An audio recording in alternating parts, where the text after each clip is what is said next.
brickwork.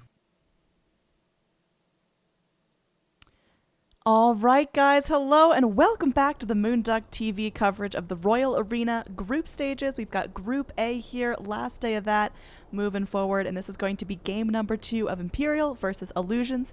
Imperial were able to take a pretty convincing game 1, but we will see what's going to change here as Allusions move forward, picking up an Oracle first. I'm Android, being joined once again by Motpax. How you doing, man? Hello. I am hoping for some better Dota here. I'm sure Illusions are as well. I know they are playing with stand-ins, so not only do you not have your more toppest tier of your squad, then you've got communication things going on, people they haven't played with, so cut them some slack for sure. And we do know Imperial are just on a whole other level right now. They've just been on fire lately. They've been like this is a crushing team that is, yeah, they just turned on, like to a pretty ridiculous degree, right? So it's not too shocking to see them dominate like that. I think they might. Yeah, they're taking Centaur here. Yeah. You know that's getting banned in the second phase. Why no ban? I mean, I understand the OD ban because that thing can just wreck anyone. But the Wisp ban, I mean, yeah, Wisp is great, but Imperial have taken Centaur every opportunity it's been allowed. I believe all 4 games we've seen now with Imperial playing have had a Centaur in them. 10 seconds remaining. Yeah, I think the reason behind this, first off, they had the first pick, right? Yes. So, because Imperial are rocking the first pick overall, then Illusions don't want to give them the IO because IO is like equally. I can understand that, right? I mean, it's IO. You get all kinds of combinations. They run it very nicely, and you don't want to give them OD first because really nothing matches up against OD. What are you gonna do? Pick Razor in your first 2? That's not gonna be fun. Then he just gets banned out. Then you don't know what you're gonna do. So I think at least fight the enemy that you know. You assume they're going to pick Centaur Warrunner. If not here, then you can ban out the second phase, but you force them to pick it early. You pick 2 heroes that are going to help out up against that. You have Oracle, kind of sad because he's in the backlines, and Centaur does help you get to those backlines to hop on an Oracle, but at least if someone's getting initiating on, you do have a save coming from the Oracle. So false promises, and then Timbersaw, very good up against someone like Centaur Warrunner. A little bit of percent stuff working in there, right? Some of that whirling death, a little bit of pure damage coming through too. So not the worst. I can dig what they're doing here. Again, and we get to be happy because we get Ace, Mr. 50 Centaur, back again. Yeah, he's tagged up under his real name though. No more 50 What a Centaur. jerk. That's just the best handle I have seen in a very long time. But anyway, this Timbersaw pick, we haven't seen him picked up. He's either been ignored or banned out. But I do think it's going to do a number to be able to cut through some of that beefiness from the Centaur. But again, can still be locked down. If Timbersaw goes, picks up a decently timed Bloodstone, but then just dies, all of a sudden you've got like a 3-charge Bloodstone and a very useless Timbersaw. Yeah, I wonder, like, what's the answer here? These guys play some Ursa, maybe? Like, Ursa is someone who can always chunk through someone like a Centaur Warrunner. He can chunk through anybody. That's what Ursa does. Yeah, he comes online pretty early. That might not be a terrible Oh. pick.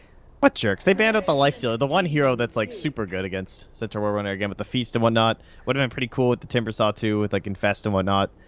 It's almost like Imperial are really used to running the strategy. So weird. So weird. Would you believe it? I think with that ban, then that could be something to look towards, but there is an Axe. Okay, so mid-Timber, unless we do some sort of like a safe lane Timber, of course. Yeah, I'm assuming it's going to be mid Timbersaw. Now, what matches up great against the Timbersaw in the mid? And there's the Razor available for Imperial, but that's not really their favorite. Timber's a lot like Jug, where he just kind of goes mid, and no one really has a great time 1v1ing him. It's very hard to bring him down. It requires support rotations. You have to do it really early, because once he gets a couple levels, kind of similar to Jug and like the way the cooldown on Blade Fury works and whatnot, where it just gets harder and harder to actually get a kill on him, try and stack damage on him. Same thing with Timbersaw, where once he gets in that second point reactive armor, good luck killing him. And then you also have to worry about, like, it's not only like who shuts down a Timbersaw, it's like who can survive against a Timbersaw. You have to be kind of cautious with that pick in the mid lane so he doesn't go some like 2-0-2 build or something and just keep spamming whirling death on you. Yeah, that's a possibility. I don't know here. I'm doubtful of Illusions. I mean, they had a really, really phenomenal series up against F5 the other day. So it's not like they're just going to get stomped out completely. They did put up a good fight. They split that series 1-1. Both games were really close. But I just don't know if Timbersaw's the pick, especially because Imperial, they're picking that run-at-you strategy. I love the Undying pick here. Ursa Warrior. Hey, there's the bear. We knew that was coming. The bear, man. So that's good. It's extra good now. You have the Undying. You can help with the tombstone, faster attack speeds. Of course, if your Ursa's attacking a tombstone, That that tombstone does hopefully not means exist. Centaur's already dead. Yeah. That's what I would say. 10 seconds. Because you don't really want to waste your time doing that as an Ursa during a team fight. But again, this time they have the last 2 picks in a row here for Imperial. So it's their time to take some issues, perhaps, with their mid laner. Try not to run into some issues, as our Razor did in the last game. Poor guy. So Undying can rotate down into that bottom lane with the Batrider once again if needed. We'll likely start in the jungle too, with an Ursa and an Oracle already showing up here. Because we all know Oracle, he's great in the lane versus Batrider. He's great in the later parts of the game versus Batrider. He is numero uno versus the Batrider pretty much all stages of the game, so you love getting him. All right, Grab Shadow themselves a Demon Shadow. somehow slips through 2 rounds of banning and makes it into Imperial's hands. So they've got a lot of utility. They've got an Undying for survivability. That means Shadow Demon can rotate. Imperial, they got to pick up their mid laner last, again, because this is going to be an offlane bat and a core Centaur Warrunner. 10 seconds. Core lock, is he in the remaining. pool, or is that a one-time ban? dream? 5 I think remaining. it's not as good versus Timbersaw, Axe, Ursa. Like, these are all very squishy, or rather, last game they were all pretty squishy heroes, especially because they were so underleveled and everything, but you could just see that just got dropped on top of them. They just died. Storm Spirit actually banned. I guess they don't have a lot of lockdown. No hexes. Baby Knight heroes. Sniper, Broodmother. Mostly watch this bad boy play. A little bit of mid silencer I think they were running as well. Yeah, they're not, you know, they don't stray too far from the cheese, as you can tell from mid Warlock in the game before. 5 seconds. Never know remaining. quite what to expect with these guys. Yeah, I mean, They always want to set them up something good. Reserve time. well, duh. Thanks, Modpacks. Yeah, but like some people like sack their mid, you know? Whereas like if you've been watching a lot of those NP games, like literally Envy just gets Razor every game. Like they prioritize it so hard during the draft. And typically Baby Knight gets prioritized pretty well during the draft too. So I imagine this Undying's probably going to be coming mid and like helping out quite a bit because they haven't gotten him the best possible matchup unless they have some, you know, delicious pick here that Allusions aren't ready for. Mid I think we're Skyra. assuming this is a 4 axe, right? I was assuming offlane Axe, safe lane Ursa, and mid Timber, and they're gonna. My go pick up a reasoning would support. be if you remember our first day of Illusions when they were on the Radiant side and they picked that Morphling, and they did that kind Oh of god, the Iron iron Challenge jungle towning morphling stuff like that. It was not I'm great. wondering if they're gonna go greedy like that again here. And pick up a morphling for that, or I don't know, not necessarily the Morphling, but my question would be like, are they greedy enough to go with like a jungling axe just because it is Radiant side? It would get up pretty fast. They'd run into some issues with this Undying unless they pick a very safe mid hero. 10 I think if they seconds jungle Axe, they just remaining. sack the offlane and they don't go ultra greedy. Well, the problem is, 5 seconds. oh remaining. man, whew, I think they're in serious trouble. All right, there's the cheese. This is the... No. Okay, so this game is just triggered. a disaster. You can't jungle your axe now, which is disgusting because you have a Batrider, so you can't 1v1 Batrider, or rather you can't 1v1 the axe into the Batrider. So Imperial, what they want to do is go aggressive with the Undying, the Shadow Demon, the Centaur Warrunner, come down into that Radiant side of the map. Batrider then gets the solo safe lane. They can't send anyone to the off lane. You might see Illusions, if they're wise to this, send the Ursa and the Oracle straight top, and then we might see like musical lanes going on. Man, That Batrider would be just my assumption. is not my favorite. I mean, or a Bloodseeker. A Bloodseeker? Sorry. Yeah, I just He's got like PTSD, I think. he You know, a like little when bit you of that. play against a really good Bloodseeker in one of your pubs, it just gets under your skin. Like I can't do anything because I'm low health, and then he just kills me. So I think Illusions may end up falling into that trap again. I really like the Bloodseeker pick against this Axe because if he goes in jungles, typically he's going to be, you know, below 30% HP at some point, and then mid Bloodseeker can just run in there and execute him. They're going to have really good vision on the Axe, on the Radiant side of the map. Even if Ursa goes for a nice early Roche and dips below, you know, 30% health, then Baby Knight can just go in there and snipe him down. I think it's a phenomenal pick here. Of course, Bloodseeker was one of few heroes not given much love in this crazy mercurial meta, but I think this Someone is a picked him at fantastic pick. MDL once, I think. I mean, I'm pretty sure it was OG picked. I didn't get to catch that replay. Actually, I should go back and watch that and see how that one went. But that's the only one that I heard of. I think they might have lost, but someone can correct me in the chat. I only recall seeing some discussions on it. So the good part is assuming. Oh, actually, our Juggernaut's on the Timber. Is he still going mid? Question mark. Our Timber looks like he's picking up offline items. I think he's going mid. He just has a weird build. With a ward? I don't know. Look at everyone else's items though. Like no one else has mid items. No one has mid items. All right, they're just not gonna. We're just mid lane. 5-man Dotaing. Everyone top. Okay. So I like the smoke up. I mean, get, of course, double smoke up. Everyone getting that nice mobility, nice little bit of sneak movement speed. There's going to be great vision here in the Radiant side of the jungle.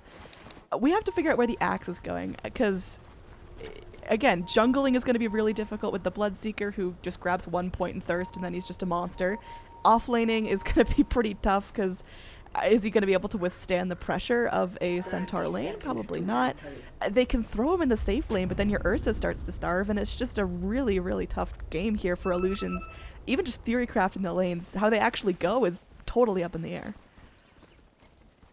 Yeah, I assume it should be the Timber mid because it's up against a Bloodseeker. That's the one thing they have going for Illusions. That means he's going to have to rely on his self-heal on the Bloodseeker, make sure he's getting last hits to stay alive. They didn't get any early wards down that connected with anyone, so they can't for sure set up their lanes properly. But yeah, this is the aggro try we're talking about. This is perfect. I think this is definitely the right decision, and I think Illusions were wise to it and have correctly sent the Ursa top with the Oracle. All right, so they're going to get at least a little bit of head start here up against the Batrider. Don't know if there's a whole ton of kill potential. I mean, they can nip away at him. They can kind of torrent him up once or twice, but I don't think it's going to be a total shutdown. This mid lane, I do not want to take my eyes off this mid-Axe versus mid-Bloodseeker with a mid-Undying support. What is this, Motpax? This is your other option. Send the Axe mid. I guess because he can't live versus this lane, so that makes sense. That is true. That's going to be coming down here. So can't jungle him or whatnot. Oh, we're going to be having to stop to follow up after a disrupt. There's still those points in reactive armor, so he's getting it stacked up for himself. He's got 6 armor now. But it's unfortunately not going to be a kill for Imperial just yet, but they do keep the Timber Saw back. Now we got a chase going through the jungle. There's going to be our Undying trying to man up against 2 supports. Moving forward, Kunkka stops to keep a tango, but they do pass to Joe here, and he's got that Firefly. Oracle stopping things temporarily, gets the Torrent on the Undying up in the air, but now Baby Knight wants to continue the fight. What is this fight? It's just going in. All right, our Axe chasing down this walking courier, but the first blood is going to be that Oracle up top. Interesting positioning swap there. The Oracle this game was the mid-Razor last game. Yeah, I was just noting that as well. All right, so I like this. The Axe mid is something that you will see up against certain melees. I just remember a couple of Sumail games on it last year, which were pretty exciting. But it's one way to try and deny the last hits from Baby Knight, where you can see him right now when he actually gets that big heal buff onto himself. It's pretty absurd. I think it's just, yeah, again, like who can live down bottom versus this combo. Axe would just die over and over. So at the very least, Illusions are getting farm. They lost the first blood here, but Ursa's having an okay time up in the top lane. He's top of the last hits at 11. Call the news stations. Oh my. 12. Oh, mid lane, we got our calls coming in. But again, it's Baby Knight. All he has to do is go put that Blood Rage on him, get a last hit, and he's just completely okay. Once this Bloodseeker gets Rupture, how are things going to start to change? Oh, then it's over. Yo, Oracle got a kill. Yeah, up top there was going to be Batrider getting a kill on the Ursa as well, so that's Joe much more having important. some fun. Yeah, I mean, that was just stacks of napalm on top of stacks of napalm. Torrent not going to latch. Hesta Joe is super low, but knows there's really nothing to fear against just a Kunkka. Yeah, I'm going to assume that was this Oracle seeing this ward rather, seeing an Oracle down bottom and going, oh, well, Tombstone underneath the tier 1 tower. That's going to be a call onto Undying. He's taking a couple of shots here, but should be okay. Baby Knight going to be focusing down this Oracle here. I mean, this guy is just doing so much damage. Little purge there, stopping this Baby Knight in his tracks. He's going to be going back. Does not want to deal with tier 2 tower shots just yet. And there's going to be a Kunkka going, catching him up with a Torrent. Does Baby Knight try to man up on this? Not going to Blood Rage, not going to fight this out. It's just going to be Undying versus the world. He's like, oh god, come back for me. Baby Knight goes back in to try to get the kill on the Oracle. Almost dies there to that Oracle Q, but instead just going to be going in. Getting that blood rage up on our Undying, but he's going to have to cut his chase short as there's just a couple too many heroes. They don't want to get too crazy. It is only 3 minutes in the game. There's plenty of time for Imperial to keep styling towards that mid game. It's looking like an Imperial game. This is what they do. I don't know. They, I feel like the lanes were decent. The rotations from the Oracle have really been hurting Saudi, though, because he doesn't have the purge. Like, you pick this hero to purge this sticky napalm, and the second that Batrider sees Oracle's not here, he just dives Ursa. I mean, look at that, 5 napalm stacks right now. He's going to sit in the fire. He goes, he rages up, has to show. Is going to take that purge. Wrong one. Purge the Ursa. No. Oh, God. Well, that could have been all right, but unfortunately, Oracle did not purge the napalm stacks off the Ursa, instead wanting to go aggressive and just get that brief little hold in place on the Batrider. But that does mean that Ursa and the Oracle die and has to choke and pressure tower. I think he thought the Ursa was going to be close enough to get, like, the AoE. That's my only assumption. Oh, Ace could be in some trouble here. They're just going to bring in the Ursa. Ursa might get some revenge here. He's going in. He's got the Urshock. He wants to slap the ground, slap the horse, but instead takes out a range creep with all his frustration. Shadow Demon wrapping around, manning up against a Timber Saw. That's pretty tricky, but they drop the Tombstone here as Undying joins the fight. Down bottom, there's going to be a TP out. Our Shadow Demon should be able to get out. Meanwhile, our Timber Saw is cleaned off by the Bloodseeker as he tries to run away. It's just going to be this Ursa versus the world. Baby Knight is double damaged up. Still no Rupture. He's only level 5. Nice torrent. Connecting onto 2. They do get that double purge just sitting there. So this should be an escape. Seems like our Bloodseeker just going to go back and try to find some farm, TPing towards the mid lane, which is now being pushed by the Axe. So Axe has found a little bit of free farm. He's about to get rotated on. We are going to have our Batrider flying in. Does have our lasso, but I don't know if he wants to fully commit to this. Okay, he does. There's going to be an Oracle coming in, and that's going to be 3 stacks of napalm. Finally, the Purge does get rid of the napalm there, so good play by the Oracle, but they still end up getting down that Axe, and now the Oracle's life is in danger as well. He's only level 2. Oh, Baby Knight just takes 6 He's level 2. Oh, God. That's going to be a level 6 Rupture coming out, courtesy the XP from the Axe's death. That's just got to be absolutely brutal for Allusions. Yeah, and now you've got an Undying down bottom, so he can pressure the tower. Tombstone's now back online. He isn't even left, so this could just be the end of this lane, honestly. Maybe not getting a little bit low. Oh, one more hit, and that would have done it. This Battle Hunger might actually get Baby Knight down. He can't go. He can't Blood Rage. He can't find the last hit, so Axe, with the Battle Hunger, will kill off the Bloodseeker for 600 gold. I mean, that's going to allow him to go for Tranquils or Phase or whatever the hell mid-Axe builds. Yeah, I assume it's just standard, right? He just wants his blink or whatever. He's definitely not going to be farm enough for a Vanguard this game. And this is why mid-axe is good when the mid laner tries to contest you and like has a need for farm. But the problem, like when you think about Axe in the side lanes and when he dominates, it's because he just like cuts the wave and gets total free farm. He gets every single last hit, then he hops in the jungle, gets an entire creep camp, goes back in the lane, and it's crazy. You have Vanguard blink at like 12 and a half, 13 minutes, and you just win the game. Like so many teams are abusing that right now when they get that good matchup. Ace is going top lane. Looks like they're going in on our Timber. He's going to get dragged back again. He's got 2 points of reactive armor, but he is still chopped down like the trees he knows and loves. I mean, he's only level 4 at this point. The level advantage is so brutal now. Sadoy just sitting there in the fire. He's enraged up, just goes for the TP out. They don't have the flame break, but do they have the damage? Just barely enough. Ursa lives with just a scrape of health. Now they're going to be focusing here onto the Oracle. There's a Kunkka wrapping around the other side of the trees. How deep do Imperial go for this? Well, apparently Zero feels comfortable taking a couple tower shots, going and dragging the wave back to allow for some more push. You've got our Batrider here, still feeling good. Drums are ready, and now Baby Knight comes in. He's got the Rupture, but do they have the break there to disrupt to cancel the TP? And Baby Knight is just going to easily finish off this Oracle. I mean, Oracle just runs because there's nothing else to do. You either give the kill to the Bloodseeker by running or by just sitting there and taking it. So at least show some signs of life. Scurry yourself away, but now, I mean, the overall net worth is bad. The overall XP, I feel, is even more of a hindrance, because look at the levels. You've got your Centaur, your Bloodseeker, your Batrider, all with their ultis, but your supports on the Radiant side are still both level 2. I mean, they're just not enough here. Timbersaw still doesn't have his chakrams. Did you see how fast that Oracle respawned, though? I mean, yeah, I mean, he's got a low death timer because he's worth God. literally nothing in terms of net worth. 800 net worth total at almost 10 minutes in the game. They smoked under a ward. Are the Dire going to punish? Are they going top? The Dire certainly know this is coming. And it looks like they'll just take mid instead. How bland. Oh, no, they're going to fight him. Nice. All right, they're baiting Ace. All right, too bad there's TPs from all the rest of Imperial right now. If they actually get down Ace, it's going to be, but there's going to be a disruption by some time. Rai's getting very low, will eventually fall, but not before he gets that Shadow Disrupt coming in.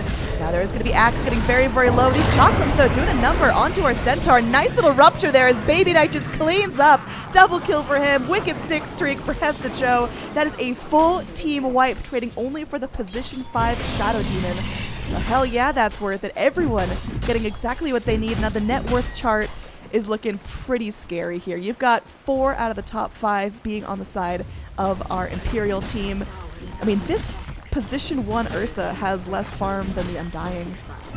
Yeah, did you see the pings from the Oracle right after too? He goes, oh shit, like this is warded. They knew. This is warded. This is not good. Everything's about to go to shit. And now there's going to be that tower. It will be potentially defended by this Timbersaw who goes in, does a decent amount of chip damage onto Ace. In fact, he's going to be left to his own devices here. Everyone else bails out. They might find a Mercy killing onto the Centaur here. He doesn't have his ulti. I mean, they're dropping everything they've got for this guy, and it's still barely enough. They finally finish him off. Get Axe his 2nd kill of the game. TP in comes from the Shadow Demon, but unfortunately he's not going to get there in time to disrupt and save his buddy, so we'll see if there's going to be any more follow-up from Allusions or if they're just really content getting a small pick off there. I hope they're content. I don't know how many more they're going to get, judging by the way this game's going, so they should be very happy. Hope they can just keep going on this tower, but the entirety of the Dire are coming. Lasso back online. Blink, one more fight to go before that will be up and ready. Hesjo's feeling confident, though. I think he knows there's probably not going to be a false promise ready. Just a hint. Maybe a suspicion that it's not going to happen. Oh, Saudi. They're going to go for the smoke play. Looking for something here. Again, it would be great to have the Blink Dagger on the bat, but you got to push your advantage here. I mean, there's no reason not to. You're waiting until someone pokes their head into these ancient pits. They've got Rise going forward. Nice little ward there. They scout out that there's going to be a bushel of Illusions heroes just running away. And, well, Imperial, they now have room to farm up that mid lane. The towers are still standing. There hasn't been a huge focus on tower push, more just Imperial slaughtering Illusions one by one. Yeah, they've just been kind of enjoying killing the entire side of Illusions, yeah. Why not, dude? You got a Bloodseeker. He seeks blood. It's really right there in the name. He knows no other life, guys. This is it for him. Yeah. His resume. So Bloodseeker has a super, super flexible build. Of course, his meta isn't really defined. He's kind of a very niche pick, if not picked at all. He's got himself that Yasha. So does he go Sanjin Yasha? Does he go Manta? What's he looking for here? Just for a second, I thought you said the Bat Rider, but my brain. I might have. They both start with B. No. But I wish we had Yasha Bat Rider. Gotta get that Yasha move speed. Bat Rider, dude. Get that extra move speed going. Yeah. Well, he's now got his Blink. So our Bat Rider, a little bit more mobile, feeling comfortable going in for these fights. We'll see. S&Y is a great item for Bloodseeker, right? You would almost think Echo Saber would be kind of cool on him as well, just because, again, the fact that you are just running at people, so an extra element of control is always good. Speaking of running at people, Axe just goes, he wants to get out of here, but there's going to be nothing to cancel that TP, so Rupture down for about a minute. Ursa is able to finish off the Roche here and actually doesn't dip low enough to trigger Batseeker's Thirst, so not going to get a whole lot of information there. Up top, our Oracle. It's Oracle versus the world. He's trying so hard, but Hesta Joe just keeps up the punish. Bottom, we're going to have a fight in the jungle here. Ace taking a little bit of damage here from our Ursa. Again, Ursa has got the Aegis, so they got to focus down targets pretty carefully here. Not enough damage to finish off that Kunkka. They had the Disrupt on the Shadow Demon, but he opts to save it here. You really got to make sure you get this Ursa down. He's going to be trying to man up onto Baby Knight, but they're going to be parading him around. They're going to get some friendly illusions, slap it away, and a nice little stomp there. So one death down. They need another one to go before they're really able to feel comfortable. I'm going to go with no. Shocking revelations here. I mean, it was super close, but unfortunately, I thought he had it personally. He does end up going down there in a horrible turn of events. What's everyone else up to on the map while this is going on? Space? Blink Dagger's done for Axe. To be honest, that's faster than I expected. He's the highest farmed on his team.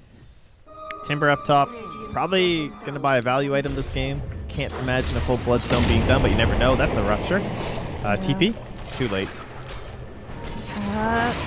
Oh wow, Just that late was the enough cast right there. animation. Oh, yeah, he was close. Nice little torrent there, buying some time. Mid lane, though, we're going to have our Axe trying to man up onto our Centaur, who goes in pretty deep, but there's going to be a Batrider coming in, and of course, this Batrider is just making the plays. Godlike streak for Hesta Joe now I'm at just 13 level 4. minutes.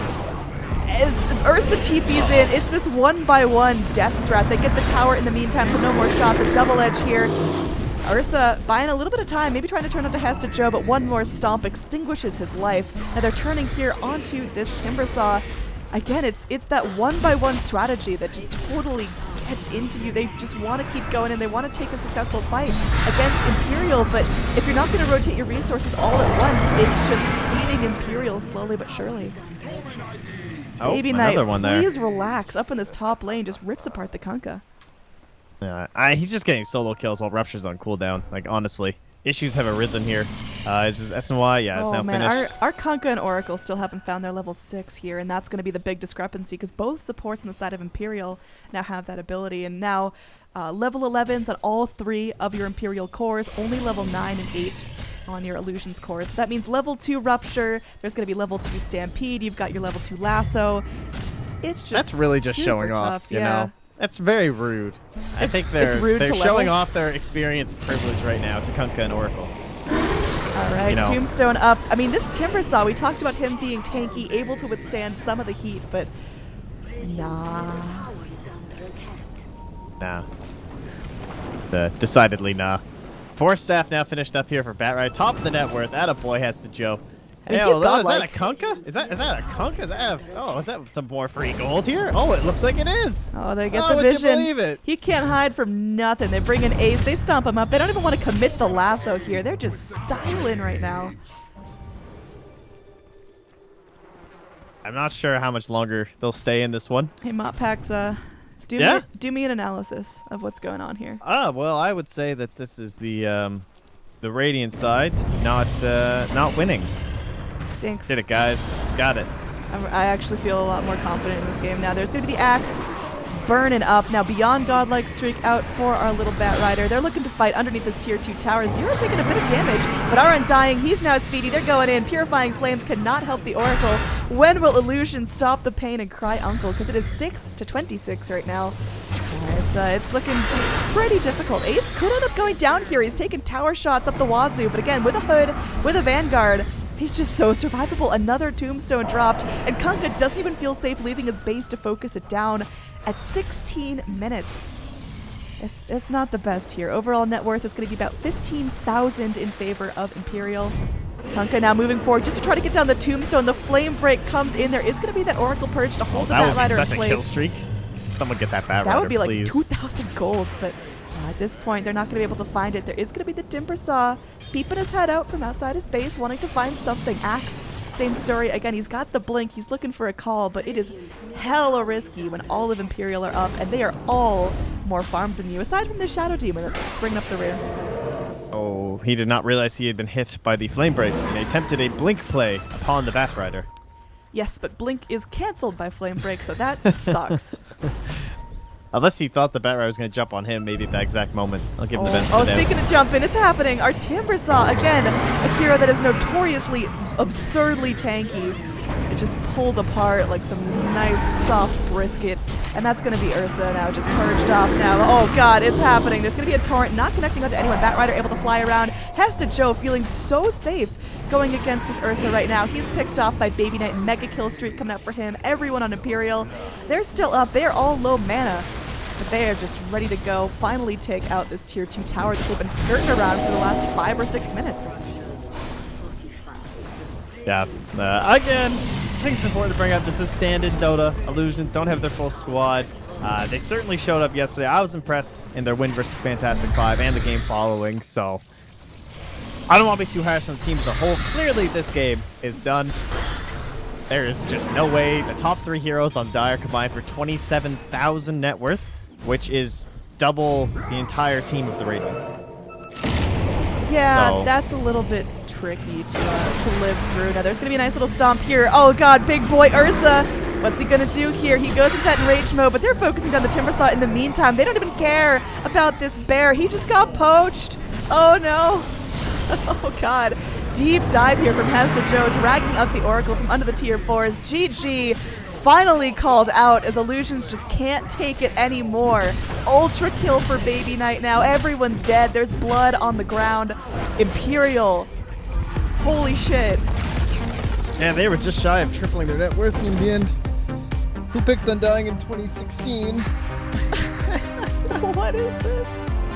Oh, Oracle. That's funny. Yeah, so that was, yeah, not much to say about that one, I don't I think think. just ban Centaur and all of this goes away. Is that it? Look at the items. Oh god, there's just nothing there for the Radiant. Good lanes from Imperial. They made the perfect decisions. Everything worked out the way they wanted. Can't really get much better than that. The Axe mid was a nice force, I guess, through the Bloodseeker, you could say. It seems that was like the only choice they felt was available rather than the Timbersaw. So, well played, the Imperial boys once again. But we're back, and we get to see Imperial again, which is exciting, right? Yeah, it is going to be Imperial versus PR. This one is probably going to be a little bit closer. Again, Imperial undefeated. PR, just because they played more games, are at the top of the group. Still undefeated, I believe. So going to be very interesting to see these guys go up against each other. The tops of Group A battle it out next here. We've got a brief break between series. Sit tight. I'll keep the music rolling, but you probably have time to play a pub if you want to go and do that. It starts at about an hour from now. So again, this is going to be Annie and Mott Pax casting Royal Arena for moonducktv. Sit tight and enjoy.